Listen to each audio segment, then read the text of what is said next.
Welcome back. As I mentioned, we have Jeff Parker here who's going to give us some new numbers and some new information that those tennis players are going to be super happy about. Yay for them. Anyway, welcome. Nice to see you. Happy Friday to you. Oh, happy Friday to you. Woohoo. Yeah, exactly. All right, so what do you have for us? Well, let's go over the numbers first. We are unfortunately getting to the point where we're right at 8,000 cases in Orange County. We had a big spike up yesterday, unfortunately, to 260 cases.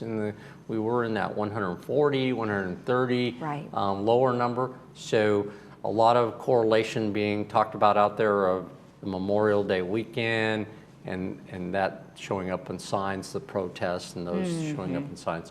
Unfortunately, along with that, we had 4 additional deaths, which took us over the 200 mark with regards to Orange County deaths, although that's still very low compared to other counties. Sure. So I think that's a positive thing that we ought to remember.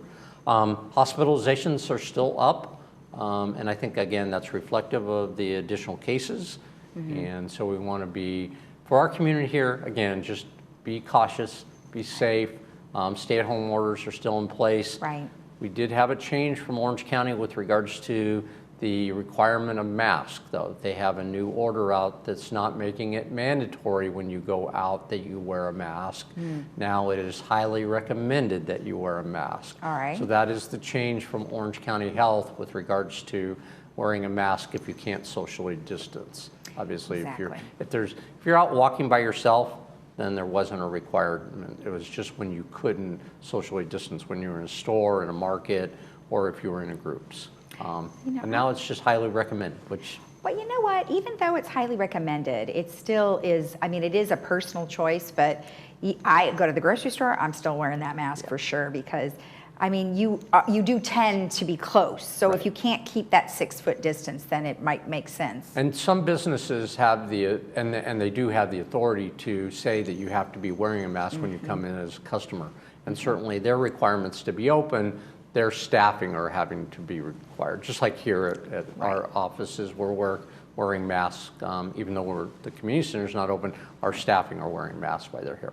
Right, and then of course, if you have a comorbidity, I was speaking to some ladies yesterday, one has COPD, so those are some things that really could affect you getting COVID-19, so definitely prepare and take care of yourself for that matter. So certainly. Yeah. Definitely. Yeah. So all right. Well, we'll keep those numbers in mind, and also the recommendation of wearing our masks. Exactly. Thank you. So the good news that you referred to is that we have gotten the okay through the USTA and the state and the governor and the Orange County Health to start our doubles program with our tennis operations. And so that's going to start Tuesday. Reservations will be Monday, so you can make your reservation on Monday, and doubles play can start on Tuesday. We've also, in order to get more people playing and give them time to play, expanded the hours of operation with regards to the court from 7 a.m. to 4 p.m. So not only a little more time out there with regards to court reservations, but being able to go out and play doubles, we think is a real positive thing. We know that a lot of people have been talking to us, and when are we going to be able to do this? When are we going to be able to do this? And so we're glad to be able to announce that activity will start next week with play on Tuesday and reservations starting on Monday. And it actually works out pretty well. We had played doubles last week. Our facility had opened. And you walk in and people just sort of put their stuff far apart. So there really is no need, and you don't even need to exchange the balls. You can just put the balls right in the little holder, and then you walk. So it does seem to work out okay. And so I think with the requirements that we have and the use of the tennis balls in certain ways, so that each team's using their own different balls, and all those requirements are helping that distancing that we need. So it seems safer, and it seems like it's an appropriate time to open up.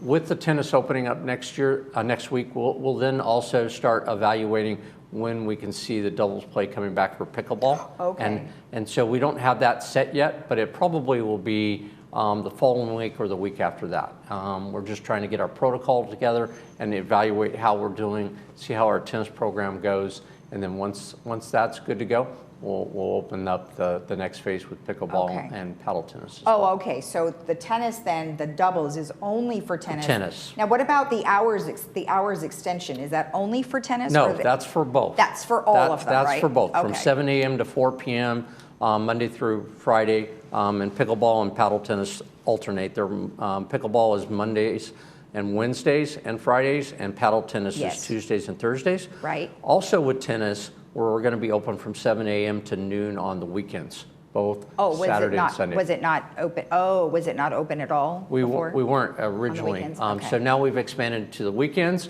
plus Okay. the afternoons. Okay, So so that's it's- what is Okay. the expansion, the afternoon play. And so we are now good to go with regards to weekend play Okay. and the afternoon play, and now doubles. Excellent, excellent. Well, that's really good news, and I know the tennis folks are going to be very happy about that. So, all right, excellent. And then, as I mentioned earlier, we are going to have the medical advisory roundtable at 10:30. And you've told us before as to why we're doing that, and we'll explain again at that time. But, you know, maybe just give them an idea of sort of who we have on our medical panel. So there's a couple things that we wanted to accomplish. When talking to the board of directors here from the mutuals and GRF, we wanted to be able to communicate our reopening plan, and then the importance of why we're taking it slow and methodical and trying to be as safe as we can. And we thought it would be good, and a lot of advice was coming in, to have some medical professionals talk about the importance of being safe, wearing masks, Right. how to protect yourself, what are the best scenarios to do, washing your hands, all those things, and getting their feedback. And so we'll have Q&As from the public that have sent in emails for this Yes. medical group. We have from different hospitals, from Kaiser, from Memorial, representations from the hospitals, which is great, and then also the group on aging is we're going to have a professional there. Right. The element that I will be involved with is, again, kind of rolling out, just highlighting our reopening plans so that we can answer questions from the public. Again, our community has been sent this PowerPoint presentation on our reopening plan. Right. So I'm sure we got a few questions and feedback. yeah. When's this opening? What does that really mean? Because even though we're reopening and have started to bring back our staff, fully operational as we were, doesn't exist yet, and may not for a while. Right. We're doing reservations via email, not necessarily having walk-ins, especially with the community centers still being closed. So that's those kind of clarifications and getting people to understand this is a slow process Right. and a safe process, and we want Exactly. to be able to not get into a situation where we have more and more cases in the village. Well, right, because, you know, we've been really low numbers for a while, but the minute you start conversing and congregating in large groups, then you have to start to worry. So wonderful. Well, we look forward to being present at the 10:30 roundtable. So thank you very much. We'll see you later. I appreciate it. All Thank right, you. thank you. And we'll be right back after this with community information that we've shared with you for a little while now, but nonetheless, we're going to just highlight some of the new things. Stay tuned.